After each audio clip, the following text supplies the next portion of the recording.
नमस्कार साथियों, सभी का स्वागत, अभिनंदन। मैं आपका साथी ट्यूटर मोटिवेटर राहुल चौधरी।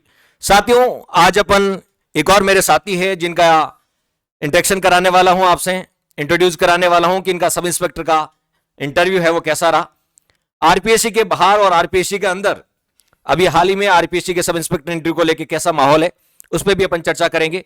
और साथ ही साथ जिनका आगे आरएस का इंटरव्यू है या इन फ्यूचर यदि कॉलेज लेक्चर या असिस्टेंट प्रोफेसर का इंटरव्यू है तो उनको किन किन बातों का ख्याल रखना चाहिए, किन किन बातों पर विशेषतः फोकस किया जाना चाहिए ताकि वो विशेष रूप से इंटरव्यू को अच्छा कर सके। Interview just a personality development test है। तो आज अपन जानेंगे कि मेरे साथी से कि इंटरव्यू में कौन कौन सी बातों का ख्याल रखना चाहिए, क्या वास्तव में ये पर्सनालिटी डेवलपमेंट टेस्ट है या फिर आपको पता है ज्ञान का आपको पता है माध्यम है या ज्ञान का टेस्ट किया जाता है। तो इनके बारे में आज अपन चर्चा करेंगे और आपको बहुत सारी नई चीजें सीखने को मिलेगी। और इंटरव्यू को लेकर जो एक मिथ तक है कि उलूल जुलूल बहुत प्रश्न पूछे जाते हैं, फैक्चुअल प्रश्न बहुत पूछे जाते हैं, आज जो मिथ तक है उसको भी इनके माध्यम से क्लियर करवाएंगे आपका। तो आपका यदि सब इंस्पेक्टर की तैयारी कर रहे हैं या आरएस की तैयारी कर रहे हैं या असिस्टेंट प्रोफेसर की तैयारी कर रहे हैं तो आपको इंटरव्यू के फेज से गुजरना ही होता है। तो इंटरव्यू के फेज के दौरान कौन कौन सी बातों का ख्याल रखना चाहिए आज अपन जानेंगे। तो स्वागत आपका हमारे चैनल पे। नमस्कार सर। सबसे पहले तो मैं सर को थैंक यू देना चाहता हूँ कि मुझे इस प्लेटफॉर्म पे लाके आप सबके सामने पेश करने के लिए।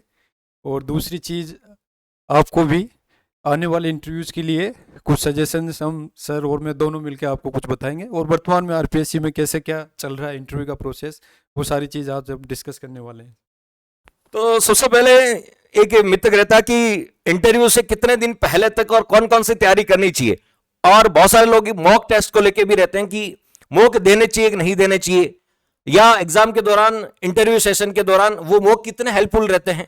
और दूसरा कि मॉक के दौरान जो आपने सीखा है क्या वास्तव में उसको अंदर उस इंटरव्यू हॉल में इंप्लीमेंट कर पाते हैं। तो आपने इससे पहले कभी मॉक दिया है और उस मौका दिया है तो अनुभव कैसा रहा और उसका कितना यूटिलाइज हुआ एक्चुअली उस इंटरव्यू हॉल में, कि मॉक का कोई रोल रहता है, बताएंगे आप हमारे साथियों को।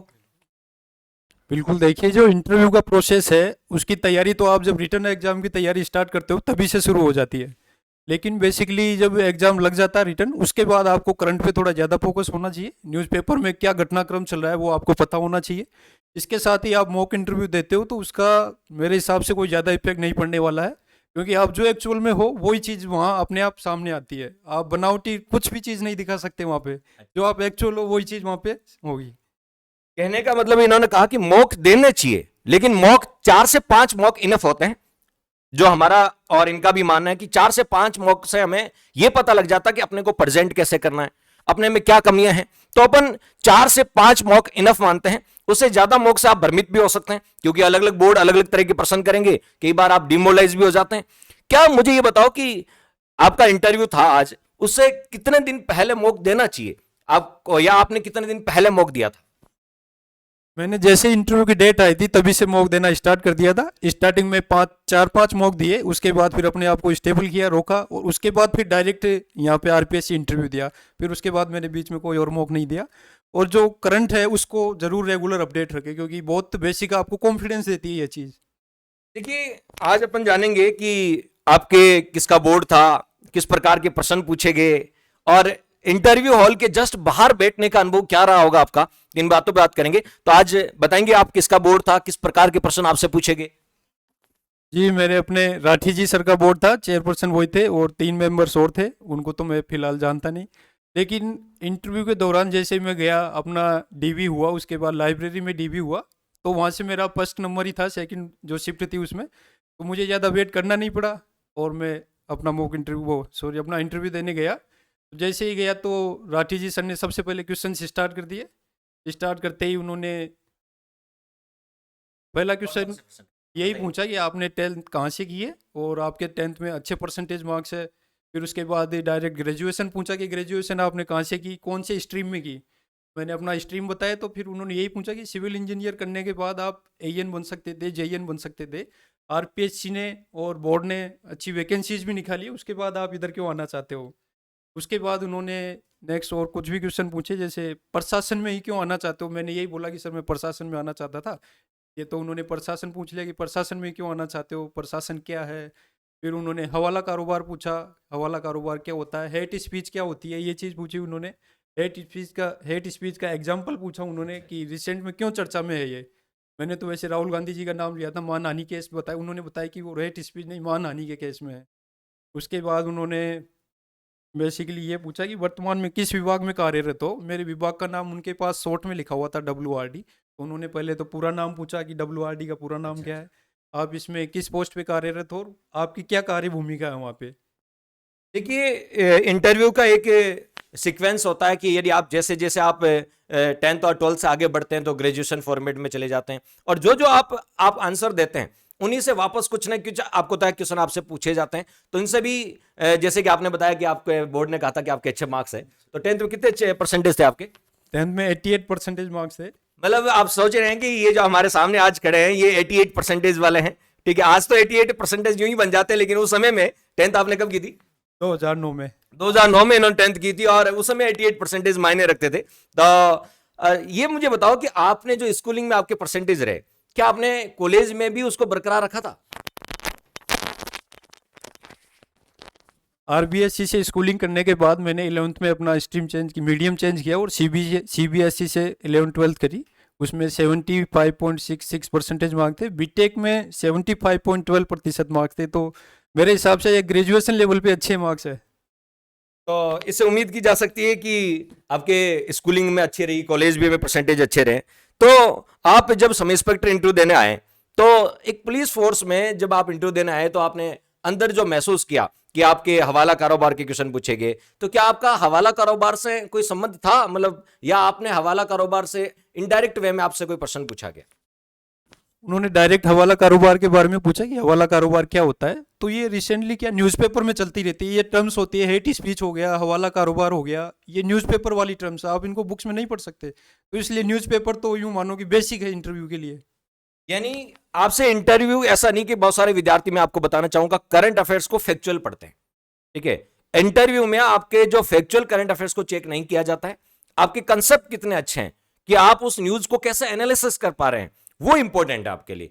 आप जब भी कभी तैयारी कर रहे हैं, तो आप कभी भी सिविल सर्विसेज की या इंटरव्यू की प्रिपरेशन कर रहे हैं, तो फैक्चुअल एक अलग पार्ट होता है। हाँ, कई बार आरपीएससी में विशेषकर बोर्ड फैक्चुअल क्वेश्चन भी पूछते हैं, लेकिन आपको कंसेप्ट क्लियर होना चाहिए कि उस न्यूज को आप कैसे एनालिसिस कर पा रहे हो, उसके पॉजिटिव क्या है, उसके नेगेटिव क्या है, और आपका पर्सनल कंक्लूजन क्या है। ये चीजें भी आपको साथ साथ।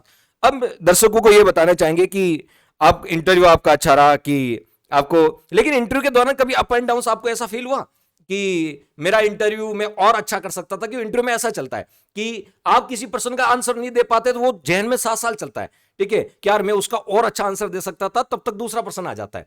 तो क्या कभी ऐसा हुआ इंटरव्यू हॉल में, ऐसा आपके अप एंड डाउन आए? बिल्कुल ऐसा हुआ है। मैंने 3 क्वेश्चंस पे सॉरी शब्द बोला है। एक तो हो गया अपने जो IG का जो कंधे पे क्या निशान होता है, मोनोग्राम क्या होता है, स्टार क्या होता है, मैंने सॉरी बोला इस क्वेश्चन पे। दूसरा क्वेश्चन था, मैं बजट पढ़ के नहीं गया था, तो उन्होंने पूछा कि पुलिस को बजट में क्या घोषणा की गई है पुलिस के लिए। तो ये मुझे बिल्कुल क्लियर नहीं था, इस पर मैं सोचना भी नहीं चाहता था, तो मैंने डायरेक्ट इस पर सॉरी बोल दिया, सॉरी सर मैं बजट पढ़ के नहीं आया हूँ। इसके बाद एक क्वेश्चन और था, तो उस पर भी मैंने सॉरी बोला था। यानी सॉरी बोलना ये आपको बताता है कि आप अपना, आप बहुत सारी चीजें, बहुत सारे जो आपने फॉल्ट है या आपकी जो मिस्टेक है, उसको एक्सेप्ट करते हैं, ठीक है। एक्सेप्ट करना, गलती को जो नहीं आता उसको एक्सेप्ट करना पोलाइटली, वो भी अपने आप में स्कोरिंग है। कई बार बहुत सारे ऐसे बोर्ड्स में देखे, मेरे बहुत सारे ऐसे साथी हैं जिन्होंने 4-5 कंटिन्यू सॉरी बोले हैं, लेकिन उनको मार्क्स बहुत अच्छे मिले, ठीक है। और इंटरव्यू का मतलब ये नहीं होता साथियों कि केवल आप बोल लें, ठीक है, आप कंटेंट कितना आपके पास, ठीक है, आपका इंटेंट और कंटेंट दोनों इंटरव्यू में चेक किए जाते हैं। केवल आप बोल रहे हैं वो इनफ नहीं है, आप कन्विंस कितना कर पा रहे हैं, ये बहुत बड़ा मैटर करता है। तो आप और ये बताएं कि आपका इंटरव्यू कितने मिनट चला था? मेरा इंटरव्यू लगभग 18 से 20 मिनट तक चला था, क्योंकि मैं एंट्री करते वक्त टाइम देख के पूछ के गया था, जो बाहर खड़े होते हैं, निकलते ही मैंने उनसे टाइम पूछा था। मैं लगभग 2:40 के पास गया था, 2:40 2:41, और मैं लगभग फिक्स 3 बजे बाहर निकला था। दूसरे बोर्ड ने भी कुछ क्वेश्चंस पूछे थे, तो मैं उनके बारे में बताना चाहता हूँ। उन्होंने बोला कि क्या सिविल इंजीनियरिंग टेक्निकल में जो जॉब्स है, JN है, AN है, एग्जीक्यूटिव इंजीनियर ऐसी है, या चीफ इंजीनियर, क्या वो प्रशासनिक जॉब नहीं है? आप उनकी तरफ क्यों नहीं जाना चाहते हो? इसके बाद उन्होंने दूसरा क्वेश्चन भी पूछा, सिविल इंजीनियरिंग वर्तमान में एक इंपॉर्टेंट सब्जेक्ट है, तो आप टेक्निकल छोड़ के इधर ही सब इंस्पेक्टर ही क्यों बनना चाहते हो, या फिर नॉन टेक्निकल फील्ड में क्यों आए? और तीसरा क्वेश्चन उन्होंने ये पूछा कि सिविल इंजीनियरिंग का क्या यूज होगा पुलिस के अंदर, क्या यूज कर सकते हो आप सिविल इंजीनियरिंग का। इसके साथ फिर आगे वाला जो मेंबर था उन्होंने भी कुछ क्वेश्चन पूछे। उन्होंने पुलिस स्थापना दिवस पूछा कब होता है, आचार संहिता पूछी पुलिस की, आचार संहिता पूछी। उसके अलावा उन्होंने जैसे तो ये तो हो गया आपके प्रश्न, ठीक है। अब ये बताओ कि कई बार ऐसा मिथ होता है कि जिसका ज्यादा इंटरव्यू चलता है उसके मार्क्स उतने अच्छे आते हैं, क्या ऐसा होता है? इस चीज को तो देखो मैं कंसीडर नहीं करता हूँ, क्योंकि वहाँ आपकी नॉलेज का टेस्ट नहीं है, वो आपकी पर्सनैलिटी का टेस्ट है। आप में क्या क्वालिटीज है, आप में कितना कॉन्फिडेंस है, आप कितने नर्वस हो रहे हो नहीं हो रहे हो, इस चीज का टेस्ट है वो। आपसे कमियां और खूबियां पूछी गई आपसे? मेरी कमी नहीं पूछी। साइकोलॉजी की जो मैम थी उन्होंने एक क्वेश्चन पूछा था लास्ट में कि आप में ऐसे क्या गुण है कि आपको सब इंस्पेक्टर बनाया जाए। तो उस दौरान मैंने कुछ अपनी क्वालिटीज बताई। तो उस दौरान उन्होंने, राठी साहब ने मुझे बीच में ये बोला कि क्या सब इंस्पेक्टर साहसी नहीं होना चाहिए, क्योंकि मैंने ये शब्द नहीं बोला था। तो उन्होंने फिर ये शब्द बोल के तो मैंने उसका जवाब दिया कि साहसी तो होना ही चाहिए। उसके बाद मेरा इंटरव्यू कंक्लूड हो गया था। तो जब आप इंटरव्यू हॉल से वापस बाहर निकले, बहुत सारी चीजें होती है कि गेट बंद करके आना चाहिए या ऐसी चीजें होती है, तो आप जब बाहर इंटरव्यू हॉल से बाहर आए तो आप कैसा फील कर रहे थे? मतलब एक गए थे तब कैसा फील कर रहे थे और बाहर आए तब कैसा फील कर रहे थे? जैसे मेरा इंटरव्यू कंक्लूड हुआ तो उसके बाद मैं सीट से उठा और गेट की तरफ बढ़ा। तो गेट मैंने लास्ट में खुद ने क्लोज किया। क्लोज करते वक्त मैंने देखा कि जो मेंबर्स थे उन्होंने नोटिस कर रहे थे मुझे।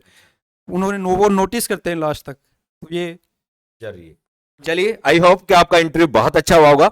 आप दर्शकों को क्या बताना चाहेंगे, क्या जो आगे सब इंस्पेक्टर की तैयारी कर रहे हैं इन फ्यूचर, क्योंकि बहुत सारे लोग इस 2 स्टार यानी वर्दी के सपने को लेके काफी क्यूरियोसिटी है उनमें, और काफी लोगों के मैसेज और संदेश भी आते हैं कि तो ये भी जानना चाहते हैं कि हम सब इंस्पेक्टर की प्रिपरेशन करें जैसे आपने की है, ठीक है। तो किस हिसाब से प्रिपरेशन करें, कितने टाइम में प्रिपरेशन हो जाएगी, और यदि मोटा मोटा कहें तो कौन सी अच्छे कंटेंट हैं जिनको एक बार पढ़ के भी अपन अच्छा कर सकते हैं? देखिए, सब इंस्पेक्टर की प्रिपरेशन के लिए आपको जो आरएस प्री है उसकी प्रिपरेशन कर लेनी चाहिए। वो तो सबसे बेसिक है। इससे कम करते हो तो आप यूं मानो कि कंपटीशन से बाहर ही मान सकते हो आप अपने आप एग्जाम को। क्लियर हो जाएगा लेकिन फाइनल सिलेक्शन नहीं फाइनल सिलेक्शन नहीं हो पाएगा। तो आरएस लेवल की तैयारी आपको करनी ही पड़ेगी अगर ये जॉब चाहिए। 2 स्टार आपको चाहिए तो ये जॉब यूं मानो वो करना ही पड़ेगा। और बुक्स के लिए तो राहुल सर के गाइडेंस में भी मैंने 1-2 बुक्स पढ़ी थी। जैसे पॉलिटी की बुक्स थी तो वो राहुल सर की थी। लगभग यूं मानो सारे क्वेश्चन उसमें थे पॉलिटी के। इंडियन पॉलिटी के लिए मैंने महेश पुगार बनवाल लिया था। और अपने फिजिकल का क्या रोल रहता है इसमें? फिजिकल का अच्छा रोल रहता है। फिजिकल की तैयारी तो आपको करनी पड़ेगी, क्योंकि इसकी एग्जाम के बाद करनी ये चीज मैं पिछली भर्ती में भुगत चुका हूँ। 2018-16 वाली भर्ती में रिटर्न में मेरे 287 मार्क्स थे, लेकिन फिजिकल में मैं चिन अप नहीं कर पाया। तो इस वजह से मेरा फिजिकल क्लियर हुआ नहीं। तो आप इसको तो साथ लेके चलना है। बहुत सारे ऐसे लोगों का मानना है कि फिजिकल एग्जाम के बाद हो सकता है, या फिजिकल किसी से बिल्कुल भी नहीं हो रहा, तो कितने टाइम में यदि करें, यदि एग्जैक्ट यदि उसको 2-3 महीने में या कितने महीने में फिजिकल को परफेक्ट कर सकता है? यानी 50 नंबर, यानी कहने का मतलब, कहने के नाम पे तो लोग कहते हैं इजी है फिजिकल, 100 मीटर रनिंग है, ठीक है, और चिनअप लेना है, चिनअप लगाना है, और आपको लॉन्ग जंप करना है, लेकिन क्या वास्तव में फिजिकल इजी है? देखिए, ये सुनने में तो इजी लगता है, लेकिन जब एक्चुअल करते हैं ना तो ये बहुत मुश्किल है। मैं तो भुगत भोगी उस चीज का। पिछली भर्ती में 100 मीटर दौड़ ठीक है वो हो गई थी, लॉन्ग जंप नहीं हो पाई। और लॉन्ग जंप में 10 मार्क्स मिले मुझे, और चिनअप तो मेरे से हो ही नहीं पाई, जो मेन रीजन रहा कि उसमें सिलेक्शन नहीं। तो आपको कम से कम यूं मानोगी 4 महीने फिजिकल में देने होंगे, तब जाके आपके चिनअप आएगी। इससे कम में आप उम्मीद मत रखना बिल्कुल भी। मतलब आप यूं हो सकता है कि जब आप प्रिपरेशन करें और इवनिंग में घूमने जाएं तो साथ साथ इसको हैबिचुअल कर लें, ठीक है, कि आप चिनअप पे विशेषकर फोकस करें क्योंकि ये सेफ नंबर है, ठीक है। लॉन्ग जंप आपको हो सकता है इंजरी हो जाए, ठीक है। रनिंग में हो सकता है 14 सेकंड की जगह 15 सेकंड हो जाए, लेकिन चिनअप यदि आपकी आ रही है तो चिनअप के नंबर आपके परफेक्ट है। अब इंटरव्यू का जो रोल है, ठीक है, और बहुत सारे साथी वो भी देख रहे होंगे जिन्होंने अभी हाल ही में इंटरव्यू दिया है या आगे देने वाले हैं, तो दिल थाम के बैठ जाओ, 15-20 मई के आसपास रिजल्ट आने वाला है, ठीक है। वो सोच रहे होंगे रिजल्ट कब तक आएगा, ठीक है, तो 15-20 मई तक, आई होप, ऐसा करते हैं, उम्मीद करते हैं कि 15-20 मई तक रिजल्ट आ जाएगा, ठीक है। तो और बहुत सारे साथी ये भी जानना चाहते हैं जो और आगे तैयारी कर रहे हैं, ठीक है, कितने महीने की तैयारी इनफ है? देखिए, मेरा तो बेसिक कॉन्सेप्ट ये था कि मैं जब स्टडी करता था तो मैं ना तो टाइम देखता था और ना मैं कितने समय से तैयारी कर रहा था, ये चीज़ भी मैंने नहीं देखी। फिर भी आप यूँ मानो कि अगर आप कंप्लीट डेडिकेटेड आदमी हो तो 6 महीने तो एटलीस्ट आपको चाहिए ही चाहिए। एटलीस्ट है, अगर आप कंप्लीटली डेडिकेटेड हो तो। बाकी तो इससे ज़्यादा टाइम जरूर लेना पड़ेगा आपको। देखिए लगभग आरएस का जो सिलेबस है वो इक्वली सिलेबस है। हिंदी एक्स्ट्रा मान लो, वहां मेंस में आती है, यहाँ प्री में आती है, लेकिन बात वही है, इक्वल सिलेबस है। तो आप यदि दोहरा फायदा हो सकता है, यदि आप तैयारी कर रहे हैं तो आरएस प्रीलिम्स भी साथ निकल जाएगा और इस अप्रोच से करोगे तो सब इंस्पेक्टर भी बन जाओगे। अब आपका सब इंस्पेक्टर को लेके किसी प्रकार का कोई प्रश्न है, जो नए साथी तैयारी कर रहे हैं, तो आप पूछ सकते हैं कमेंट बॉक्स में, ठीक है, उनका हम आंसर देंगे। और साथ ही साथ यदि आप जो बहुत सारे साथी हैं सब इंस्पेक्टर की बुक लिस्ट को लेके कि सब इंस्पेक्टर के लिए कौन कौन सी बुक पढ़नी चाहिए, तो मैंने इसके लिए एक पहला वीडियो बना रखा है, उसको जाके आप देख लीजिएगा प्लेलिस्ट में। वहां मैंने सब इंस्पेक्टर के लिए और आरएस प्रीलिम्स के लिए बुक्स बता रखी है कि कौन कौन सी बुक्स आपको पढ़नी चाहिए साइंस टेक के लिए, मैथ और रीजनिंग के लिए। एक और क्वेश्चन जो लास्ट क्वेश्चन है, बहुत सारे विद्यार्थियों के मन में रहता है कि हम सब इंस्पेक्टर की तैयारी के दौरान इकोनॉमिक्स, मैथ और साइंस टेक को छोड़ दें तो क्या सिलेक्शन हो सकता है? देखिए, किसी भी सब्जेक्ट को आप कमजोर मत समझो, ये सबसे स्ट्रॉन्ग सब्जेक्ट है। अगर आप इन पे वर्क करोगे तो आपको करंट भी पढ़ना पड़ेगा, आपको इकोनॉमिक सर्वे पे भी रखना। साइंस टेक तो आपको पढ़नी पड़ेगी, लेकिन इसमें क्या है कि ये बेसिक मैथमेटिक्स हो गया एक सब्जेक्ट, तो ये स्कोरिंग सब्जेक्ट है। आप इसमें थोड़ी सी मेहनत पे कंफर्म हो सकते हो कि इसमें इतने मार्क्स आएंगे ही आएंगे। लेकिन आप जो जनरल सब्जेक्ट है और उनमें आप 100% वो कॉन्फिडेंस नहीं हो सकते कि उनमें मैं इतना स्कोर कर ही लूंगा, तो आपको इन सब्जेक्टों पे तो सबसे पहले मेहनत स्टार्ट कर देनी चाहिए। यानी आप यदि सब इंस्पेक्टर बनने का सोच रहे हैं तो सबसे पहले आपको साइंस टेक पे फोकस होना चाहिए, साइंस टेक, उसके बाद इकोनॉमिक्स में विशेषकर इकोनॉमिक सर्वे, और उसके साथ मैथ। कुछ लोग ये सोचते हैं कि मैथ में 5 ही प्रश्न आते हैं, 5 रीजनिंग के आते हैं, तो क्या मैथ 5 प्रश्नों के लिए पूरी आरएस अग्रवाल पढ़ना जायज है? देखिए, अपने को तो फाइनल सिलेक्शन लेना है, तो कोई सा भी सब्जेक्ट छोड़ने की तो आप सोचना भी मत, बिल्कुल ये गलती कभी भी मत करना। अगर आपको फाइनल सिलेक्शन लेना है तो सब्जेक्ट है जो छोड़ा होगा? मैंने बेसिकली कोई सब्जेक्ट नहीं छोड़ा, हर सब्जेक्ट को टच करके गया था और अच्छे से मेहनत भी करी थी, ऐसी बात नहीं है। 2016 बीटेक पास आउट होने के बाद कंटिन्यू मेहनत जारी थी मेरी। चलिए, आपको बहुत बहुत शुभकामनाएं, ढेर सारी शुभकामनाएं कि आपका सिलेक्शन हो, और ऐसी उम्मीद करते हैं कि आप वर्दी 2 स्टार लगने के बाद वापस इस चैनल पे आए, ठीक है, और वापस आपका इंटरव्यू लिया जाए। इसके लिए ढेर सारी बधाई, शुभकामनाएं। बिल्कुल आशा ही नहीं, पूरी उम्मीद भी है, और इस बार हो सकता है कि वर्दी के साथ ही वापस राहुल सर के साथ इसी मंच पे हो। Thank you.